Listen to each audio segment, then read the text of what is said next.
interesanteng sampol ni napandunan ng kanilang magulang, natatagpuan na lang kahit saan. Modular learning. Mahirap nga ba? Mothers share their experience in helping their child with their studies. Election 2022. Successfully done. Congress has proclaimed new elected officials. Manaya out for the return of the Castle 10th Anniversary Series in the SEA Games 2022 competition.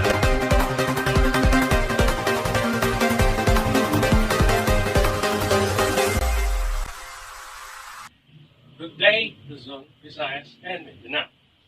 This is Alika Reneta And Earl Pinablanca. and you're watching YRBYI News Patrol.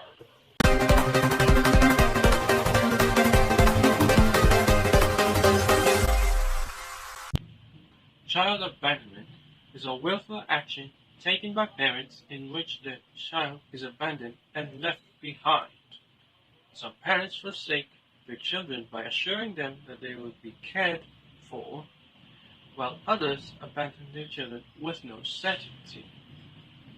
The major aim is determining what causes such behavior and how such activities might be avoided with minimal effort and expenditure. Here is Usable Supremo to explain the situation further. In 2016, it was reported that there were 1.8 million abandoned children here in the Philippines. So what are the reasons why parents choose to abandon their children? According to the current literature on this subject, the key reasons reinforcing child abandonment tendency among parents are economical and societal characteristics. Poverty, unplanned pregnancy, and the inability to sustain a kid with food, housing, and enough education lead parents to make the decision to leave their children. Many neglected youngsters become highly successful individuals. One such example is Grace Poe. Poe stated that on September 3, 1968, a maid named Sayong spotted her in a cathedral. After a few days, ABS-CBN News received a message from Imelda Militar Cofilena, who stated that Sayong was not the one who spotted her in the cathedral, but rather her father Edgardo Militar, Sayong's brother-in-law. After 3 days, Edgardo Militar entrusted Grace Poe to Sayong, and Poe was finally given to a millionaire called Tessie Ledesma. But before she got to where she is now, Grace Poe had a very heartbreaking childhood memory. And after all of those experiences, she was ultimately handed over to PJ and Susan Roses, who became her family. Unfortunately, both parents who were recognized by her died with her father passing away in 2004 and her mother passing away recently. Thank you very much, Isabel. What a heart-wrenching news and experience for every child who has been through and is still going through these situations. It is essential to guarantee that every child's needs are met, as well as to have parents who will care for their children and give them their filled love and strength.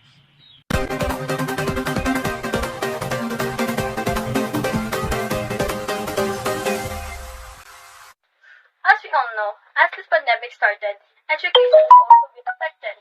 Some schools changed from face-to-face classes to online distance learning, while others to modular learning. A parent explained her experience helping his child in modular learning since the pandemic began, which is currently in 2nd grade at a public school in Tolosa, Leyte, Philippines. She stated that she herself often does not understand the directions for certain activities. They first finish their morning routine before beginning to answer the module. They would then pray before proceeding. She also explained that it is preferable for her child to attend face-to-face classes rather than learning at home because he'd be more focused and taught by their teacher at school. Magandang umaga, ako pala si Jacqueline. Ang tinuturoan ko ay grade 2.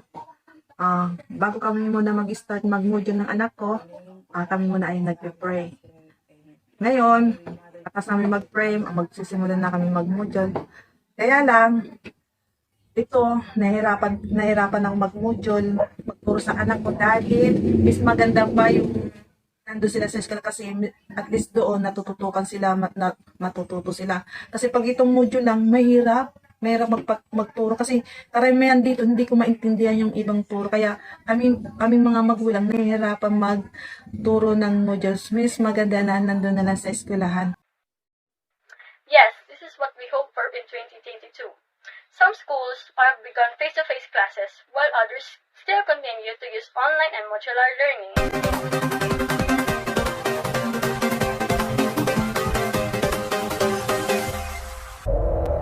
Philippines is home to millions of people, a diverse mix of culture, people from all walks of life and linguistic, but all with a Filipino heart. Others may underestimate the Filipinos' potential, but we always stand up and showcase what we've got to the world.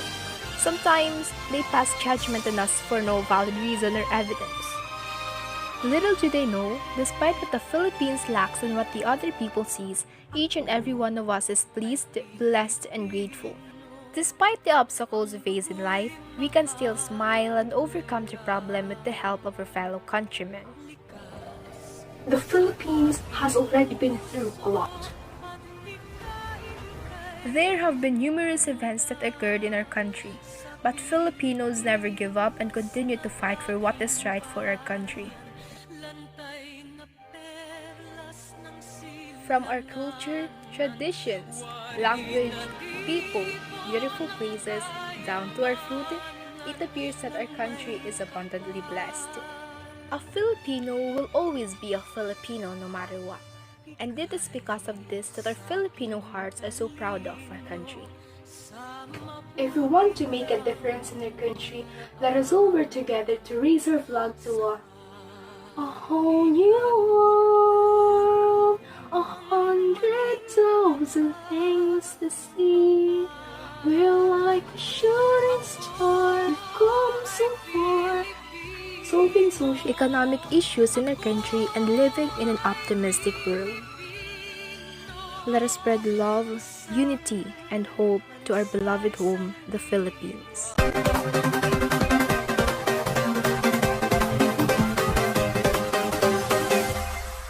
It's an election day unlike any before. The year's elections were the first to be held in the aftermath of a global pandemic, and the outcome was likely influenced by social media candidates. Reliance on social media in their campaign strategy is expanding. Let us hear from Nixie Albaos for more details. On Monday, May 9, 2022, millions of Filipinos voted for our future leaders who voted for the future of our country and our fellow countrymen despite the initial apprehension. Leaders who will serve as our guides until the next election. Leaders who we hope will bring peace and unity to the Philippines. Due to the pandemic, some voting rules have changed in 2022, making this election unlike any other. Still, the people in charge of each precinct had to ensure that there were minimum health protocols in place, and preparing for the day itself had helped to ensure that each Filipino's ballot was counted. The race for the two major positions is being led by the presumptive president, former Senator Bongbong Marcos, and his partner, Mayor Inday Sara Duterte. Other countries had already congratulated Marcos on becoming the 70th President of the Republic of the Philippines, with the most votes cast by more than 31 million Filipinos, the same as Inday Sara, while Duterte continues to perform her duties in Davao. Many Marcoses won elections this year, both locally and nationally. On the Senate part, 12 newly elected senators were proclaimed on May 18, 2022. On June 30, 2022, they will be able to sit in their respective positions in Malacanang Palace. Many hope that the Philippines will be both under the leadership of Marcos and the communists, as his father was a great president. Unfortunately, following the partial voting just after the election, some people became depressed and fearful for the future of the Philippines under the leadership of Marcos and Duterte's administration. There were some protesters, mostly young people. However, no matter how much they showed their support for their preferred candidate, it will not change the fact that Bongbong Marcos, Sara Duterte, and the people who won the elections have got in the hearts of many Filipinos who believe they will return the Philippines to the way we wanted it to be. Continuing with the previous president and others' governance have greatly contributed and done in the history of the Philippines. Back to you, Alika. Thank you, Rixie. Ayan, the election for 2022 has already taken place. Let us all accept the results and have faith in the new leaders who will lead our country for the next several years.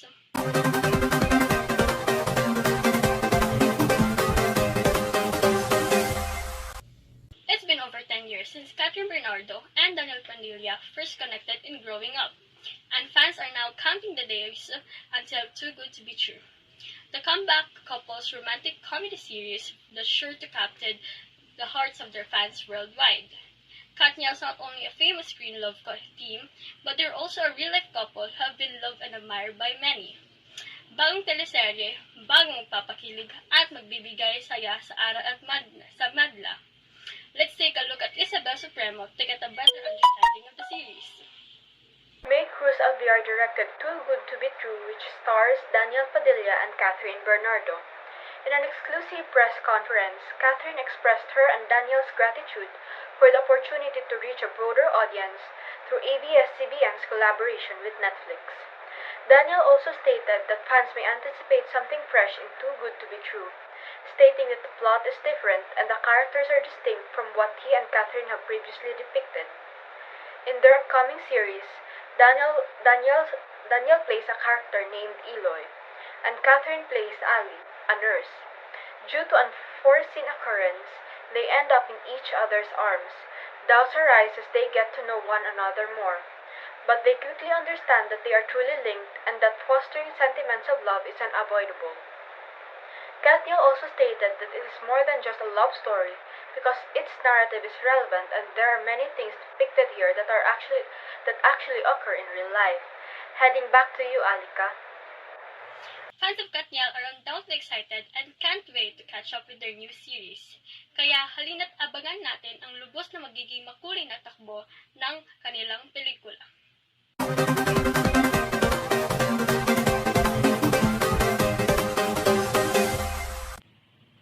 The Philippines has a long list of accomplishments. Filipinos are exceptionally talented. They are the ones who bring pride and honor to our country, which should be recognized and celebrated. One of these is the 31st Southeast Asian Games, which took place recently in Hanoi, Vietnam, from May 12 to May 23, 2022. Many of our fellow Filipinos have raised the flag of the Philippines.